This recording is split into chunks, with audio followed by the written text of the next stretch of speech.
अस्सलाम वालेकुम स्टूडेंट। तो लास्ट वीडियो में हमने पढ़ा था इंट्रोडक्शन ऑफ द एंजाइम। हमने पढ़ा था एंजाइम की डिस्कवरी पढ़ी थी, एंजाइम की डेफिनेशन हमने पढ़ी थी से।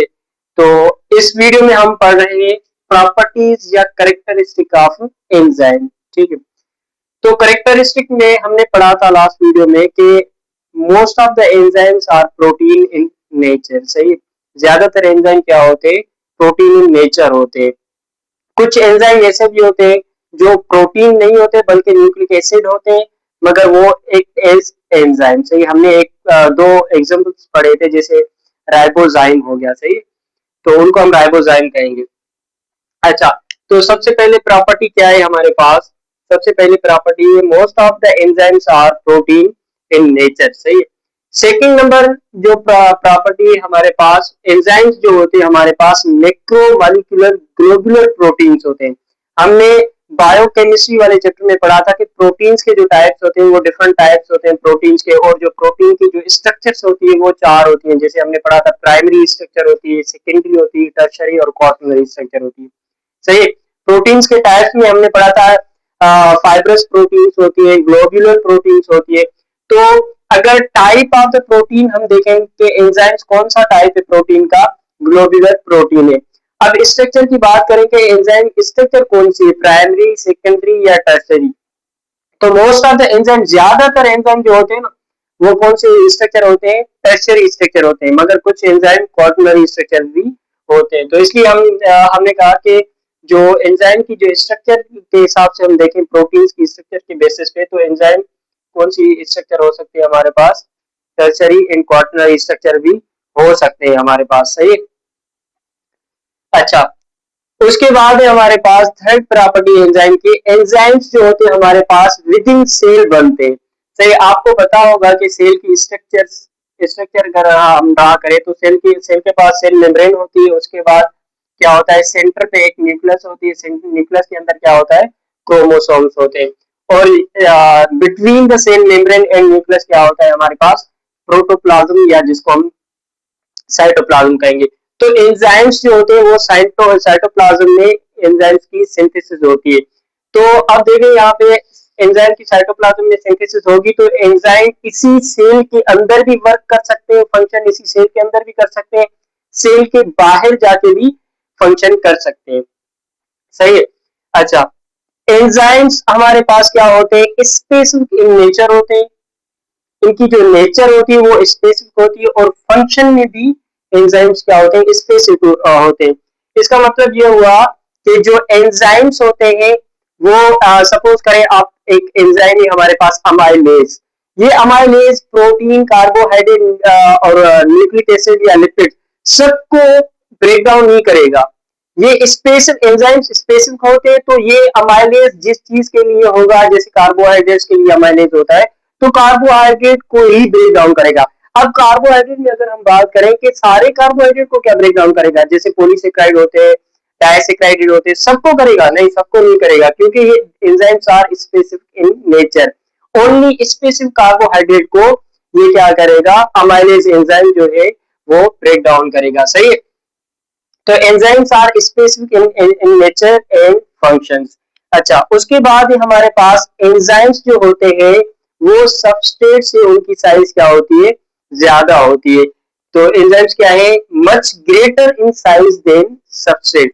ये इसलिए होता है क्योंकि सबस्ट्रेट आके एंजाइम की एक्टिव साइट पे जब फिट होता है तो जाहिर सी बात है जो चीज कैटेलाइज कर रही है सबस्ट्रेट को, उसकी साइज बड़ी होनी चाहिए।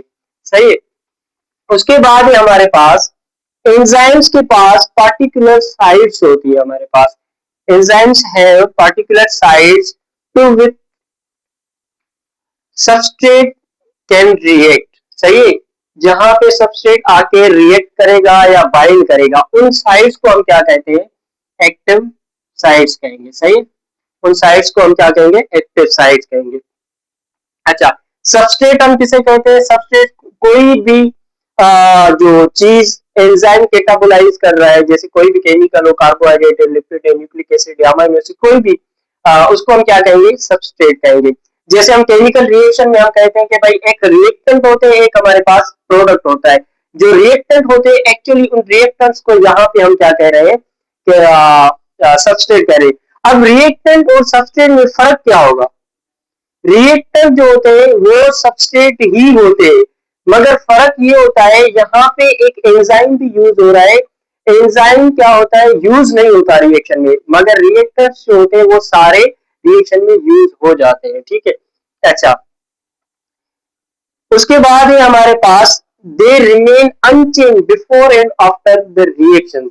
सही, अच्छा, एंजाइम किसी भी सब्सटेंस को कैटालाइज कर रहा है तो उस रिएक्शंस के बाद, उस कैटालिसिस प्रोसेस के बाद क्या होगा, एंजाइम की जो नेचर है वो रिमेन सेम रहेगी, ना एंजाइम चेंज चेंज नहीं होगा एंजाइम। ठीक है, अच्छा, उसके बाद है enzyme are sensitive to pH, temperature and substrate concentration. अच्छा, एंजाइम्स जो होते हैं वो सेंसिटिव होते हैं हमारे पास, किस सेंसिटिव होते हैं, पीएच, और पीएच की बात करें या टेम्परेचर की बात करें या सबस्ट्रेट कंसंट्रेशन की बात करें। अच्छा, इसका मतलब ये हुआ कि अगर टेम्परेचर ऑप्टिमम नहीं होगा, टेम्परेचर हमारा फिक्स्ड कांस्टेंट नहीं होगा, तो एंजाइम काम नहीं करेंगे। ये क्यों? क्योंकि हम अगर टेम्परेचर की बात करें तो अगर हम टेम्परेचर बढ़ाते हैं तो enzymes are protein in nature. सही, प्रोटीन के बीच में हमारे पास बॉन्ड कौन सा होता है, अमीनो एसिड मिलके हमने पढ़ा था कि पेप्टाइड बॉन्ड बनता है, फिर उससे जो है प्रोटीन बनती है। फिर मल्टीपल स्ट्रक्चर्स प्रोटीन्स की अगर कंबाइन होगी, जैसे primary different primary structures combine होगी तो सेकेंडरी स्ट्रक्चर बनेगी, उसके बीच में क्या होगा, हाइड्रोजन बॉन्ड होता है, आयनिक बॉन्ड्स वगैरह होते हैं। अब टेम्परेचर जब इंक्रीज होता है तो हाइड्रोजन बॉन्ड सारे टूट जाते हैं और प्रोटीन क्या हो जाती है, डी नेचर हो जाती है, प्रोटीन की जो स्ट्रक्चर है वो सारी चेंज हो जाएगी। तो इसलिए अगर टेम्परेचर कांस्टेंट नहीं होगा तो एंजाइम की स्ट्रक्चर नहीं रहेगी, एंजाइम की स्ट्रक्चर नहीं रहेगी तो एंजाइम का फंक्शन भी नहीं रहेगा। ठीक है, उसके बाद पीएच। अब पीएच आपको पता है भाई, पीएच एक्चुअली होता है क्या, पावर ऑफ हाइड्रोजन, यानी कि हाइड्रोजन हाइड्रोजन की कंसंट्रेशन किसी भी हमारे बॉडी के इन्वायरमेंट में हाइड्रोजन की कंसंट्रेशन अगर ज्यादा हो जाएगी तो क्या होगा भाई, हाइड्रोजन आयन ज्यादा है हमारे पास, तो वो क्या करेंगे, प्रोटीन के साथ बाइंड कर जाएंगे, और बाइंड जब कर जाएंगे तो एंजाइम की जो हमारे पास जो स्ट्रक्चर होगी वो चेंज हो जाएगी और एंजाइम्स क्या होंगे, नॉन फंक्शनल हो जाएंगे। ठीक है, तो ये तीन चार हमने प्रॉपर्टीज ऑफ एंजाइम डिस्कस की, एक दो और भी है। सही है, मोस्ट ऑफ द एंजाइम पहले क्या होते हैं हमारे पास, प्रोटीन इन नेचर होते हैं। प्रोटीन कौन सी होती है हमारे पास, ग्लोबुलर ग्लोबुलर प्रोटीन होती है हमारे पास। सही है, उसके बाद क्या होता है हमारे पास, एंजाइम्स हमारे पास सेल के अंदर ही बनते हैं, और एंजाइम्स क्या होते हैं, specific in nature and function होते हैं। एंजाइम की साइज सबस्ट्रेट से ज्यादा होती है, और एंजाइम्स के पास पर्टिकुलर साइट्स होती है जहां, जिनको हम एक्टिव साइट कहते हैं। और एंजाइम्स जो होते हैं before and after the reactions remain same. सही, एंजाइम्स क्या होते हैं, sensitive to pH, temperature and substrate होते हैं। अच्छा, तीन चार दो तीन और भी प्रॉपर्टी है, उसको हम डिस्कस कर लेते हैं। आप इसको पहले थोड़ा नोट करें। सही, तो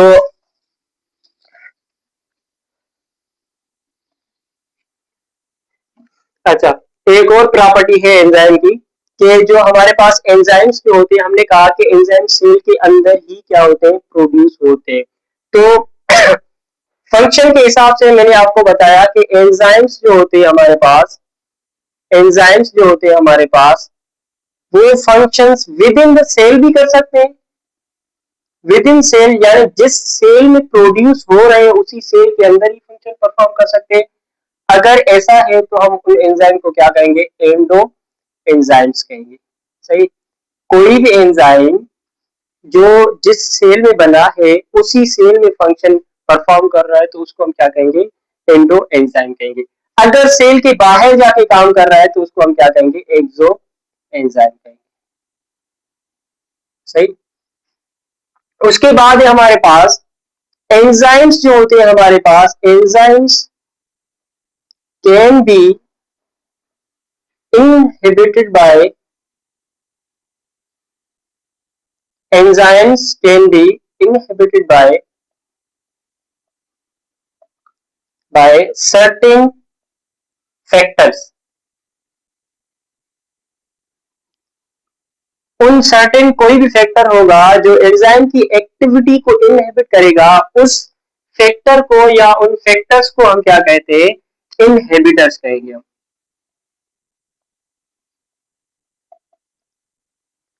भाई इनहिबिटर जो है, जो जनरल टर्म है, हम किसी भी ऐसे फैक्टर को कहेंगे जो एंजाइम की एक्टिविटी को डिक्रीज करेगा। जैसे कोई केमिकल हो सकता है, कोई ड्रग हो सकती है, या सबस्ट्रेट कोई ऐसा हो सकता है जो एंजाइम की एक्टिविटी को इनहिबिट करेगा, सही।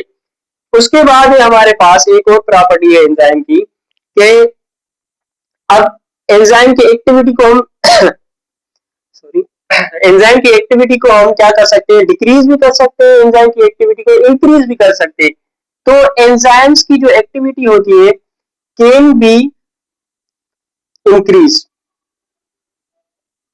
अगर एंजाइम की एक्टिविटी अगर हम किसी सब्सटेंस से इंक्रीज कर रहे हैं, तो उस सब्सटेंस को हम क्या कहते हैं, एक्टिवेटर कहते हैं, एक्टिवेटर, सही है। फॉर एग्जाम्पल हमारे पास कुछ आयंस होते हैं, सही। वो आयंस क्या कराते हैं, मेटालिक आयंस जो होते हैं हमारे पास, वो क्या कराते हैं, एंजाइम की एक्टिविटी को इंक्रीज करते हैं, सही। तो ये थी एंजाइम की प्रॉपर्टीज। हमने कहा कि प्रॉपर्टीज ऑफ द एंजाइम में most of the enzyme protein in nature होते हैं, फिर एंजाइम सेल के अंदर ही बनते हैं। अगर सेल के अंदर जिस सेल में एंजाइम बना है तो उसको हम क्या कहें, बना है और फंक्शन भी उसी सेल में कर रहा है, उसको हम एंडो एंजाइम कहेंगे। अगर एंजाइम बाहर जाके फंक्शन कर रहा है तो उसको एक्सो एंजाइम कहेंगे। उसके बाद प्रोटीन एंजाइम जो होते हैं सेंसिटिव टू पीएच, टेम्परेचर और सबस्ट्रेट कंसंट्रेशन होते हैं। और हमने कहा कि भाई एंजाइम जो होता है, एंजाइम के पास स्पेसिफिक हमारे पास नेचर, एंजाइम की नेचर जो होती है वो स्पेसिफिक होती है। फिर हमने कहा कि जो एंजाइम्स जो होते हैं इन फंक्शन भी स्पेसिफिक होते हैं हमारे पास, से उसके बाद एंजाइम के पास एक पर्टिकुलर साइट्स होती है जिनको हम क्या कहेंगे, एक्टिव साइट कहेंगे। अच्छा, उसके बाद हमने कहा कि एंजाइम की जो एक्टिविटी होती है उसको हम एक्सिलरेट भी कर रहे हैं, यानी इंक्रीज कर सकते हैं। इंक्रीज को कैसे करेंगे, बाय यूजिंग एक्टिवेटर, सही है। और एंजाइम की एक्टिविटी को हम डिक्रीज भी कर सकते हैं। तो जो डिक्रीज करेंगे सब्सटेंस उनको हम क्या कहेंगे, इनहिबिटर, सही। तो ये प्रॉपर्टीज ऑफ एंजाइम की सारी हो गई। इसके बाद हम डिस्कस करेंगे स्ट्रक्चर ऑफ द एंजाइम, पहले हम डिस्कस करेंगे, फिर उसके बाद हम डिस्कस करेंगे mechanism of action of the enzyme. ठीक है, अल्लाह हाफिज।